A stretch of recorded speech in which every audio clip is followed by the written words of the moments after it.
Hello বন্ধুরা, দেখুন আজকে আমি একটা নতুন রেসিপি তৈরি করব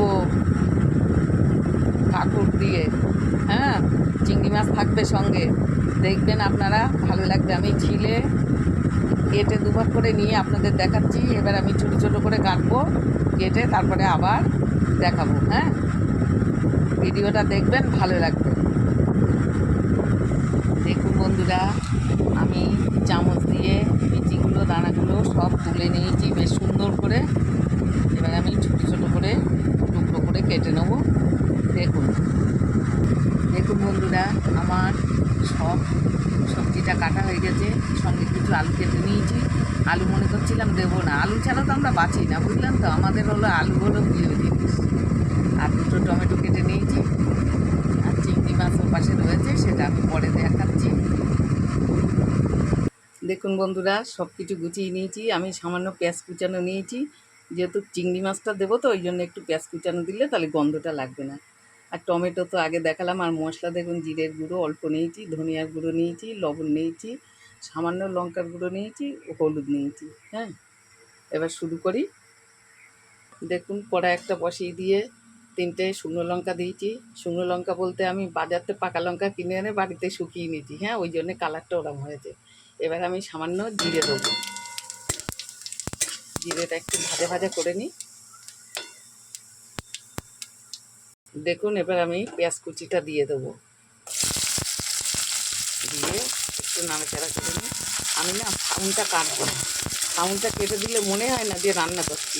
কত সুন্দর স্যাঁচুট আওয়াজ হয় বলুন দেখি, ভালো লাগে শুনলে, মনে হয় রান্না হচ্ছে ওই বাড়িতে।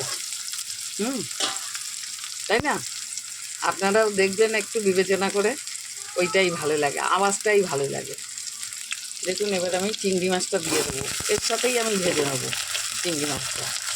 দেখুন চিংড়ি মাছটা আমার ভাজা হয়ে যাচ্ছে, আমি পেঁয়াজটা দিয়ে একসাথে মিশিয়ে নিলাম, নিয়ে এটাকে একটু বেশ ভালো করে একটু ভাজা করে নিই।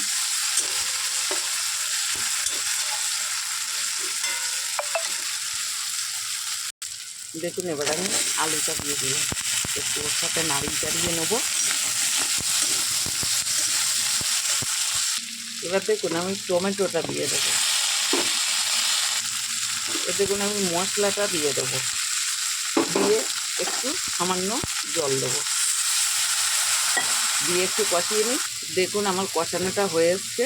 এবার আমি এই কাঁকড়টা দিয়ে দিলাম, দিয়ে এবার একটু নাড়াচাড়া দিয়ে মিশিয়ে নিই।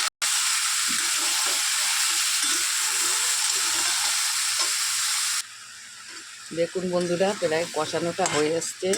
এবার আমি জলটা দিয়ে একটু বাজারে যাব আলু আনতে, বুঝলেন তো, এক হাতে সব করতে হয়। সে আলু কম হয়ে গেছে, এখন আলু আনতে যেতে হবে। তা মনে করছি এইটাই তরকারি রেসিপিটার জলটা দিয়ে তারপরে 5 মিনিট লাগবে না, বাড়ির পাশেই বাজার, আলু নিয়ে চলে আসবো এক্ষুনি। একা একা সব করতে হয়, বুঝলেন তো। আপনাদের দাদা বাজার টাজার করে না, পয়সা দিয়ে ভাত খালাস, সব কিছুই একা একা করতে হয়, যার জন্যে সব দিক করতে হয়। আমি সামান্য এটাই জল দেবো, দিয়ে আমি চলে যাব আলু আনতে। হ্যাঁ, আর গ্যাসের জোরটা কমিয়ে দিয়ে যাব। আমি যাব আর 5 কেজি আলু নিয়ে পর চলে আসবো। আর 5 কেজি আলু আনলে আমার 1 সপ্তাহ হয়ে যাবে। আলু ছাড়া আমরা বাঁচি না, বুঝলেন তো। আলু ভাজা, আলুর তরকারি, আলু যে সবজি রান্না করব তাতে, আলু ভাতে, সর্বরকমে আমাদের আলু দরকার। হ্যাঁ, দেখুন কষানোটা আমার হয়ে এসছে। এবার আমি জল দিলাম, এই পরিমাণ মতন দিলাম, দিয়ে ঢেকে দেবো। গ্যাসের জোরটা খুব কমিয়ে দিয়ে যাব আর আসবো, বেশিক্ষণ লাগবে না, খুব তাড়াতাড়ি চলে আসবো। এবার আমি ঢেকে দেবো। হ্যাঁ, ভিডিওটা দেখবেন, ভালো লাগবে। আর এমনিতে কি জানেন তো, ভিডিও দেখতে হয়, আপনারটা আমি দেখবো, আমারটা আপনি দেখবেন, সবাই মিলে সবারটা দেখবো, তাহলে তো আমরা বন্ধু সব ঠিক থাকবো, তাই না? দেখুন বন্ধুরা, আমি বাজারতে চলে আসলাম, খুব কষ্ট হয়েছে। দেখুন ঝোলটাও টেনে গেছে একদম। এবার আমি একটু মিষ্টি দেবো। আবার দেখুন বাজারটা কী কী আসলাম, ফাঁকে দেখালাম। হ্যাঁ, এটা হাতে করে নিয়ে চলে আসলাম। লোকটা কাটছিল, বললাম দাদা তাড়াতাড়ি আমাকে একটা দিন তো, একটা নিয়ে চলে আসলাম। দাদা চামচ দিয়ে তুলে তুলে খাবে। হ্যাঁ, দেখুন আমি সামান্য মিষ্টি দিয়ে দিলাম, চিনি না দিলে ভালো লাগবে না, পাঁচা পাঁচা লাগবে। একে তো জ্বলো জ্বলো তো কাঁকরোলগুলো, ওই জন্য। এবার একটু মিশিয়ে নিই।